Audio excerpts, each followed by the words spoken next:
The starting point was working with challenging teenagers, because that's what I've been used to working with, and they were the ones that I felt were being misunderstood and not connecting with the countryside. So we've progressed an awful lot. We started off with 3 groups, and now we have probably between 80 and 100 young people a week. And it's a massive range of young people that we have here, from the age of 5 after school clubs, which again we're wanting to connect them with the countryside and farming, right up into our future farmers groups, which are the groups that are going to go forward into some form of farming career or building, but an employment in the countryside. We wanted everything to be based on farming, but we want to include everything that I consider my dad could do. His animal care was second to none. He could also do everything in terms of, he was a plumber, not the best, electrician, a builder, but he was multi-talented. People wouldn't say he was because he didn't have any GCSEs and left school at 14, but he was a multi-talented person. And each area here is really, I have to find a skill that young person has. We can find their qualities, but I want them to know that they've got a skill.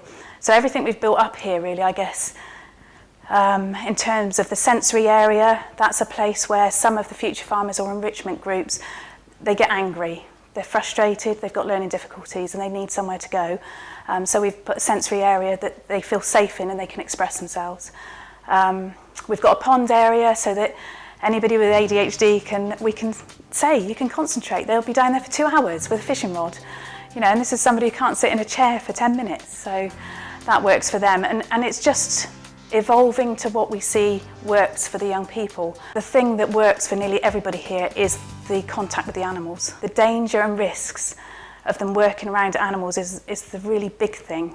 And also the fact they're being nurtured. An animal won't judge you. A girl will come here in a mini skirt and made up, loads of makeup, and within 3 months, I would say, no makeup, welly boots, overalls, and she's happy with herself. And you know, that's, to me, is just fantastic. But that's the animals doing their work. I mean, most of these young people have come here with referrals, and I say most because not all of them, but they've come here with referrals of extreme behaviour problems that you can't teach them, they can't learn, they'll never get jobs, they're likely to go to prison. All sorts of things are put on our referrals that we get here. And these young people, like I say, I will find there is a key to every single person, there is, and every single person that comes here wants to learn. That is definitely a fact. Every young person I've met wants to learn. It's just finding the key.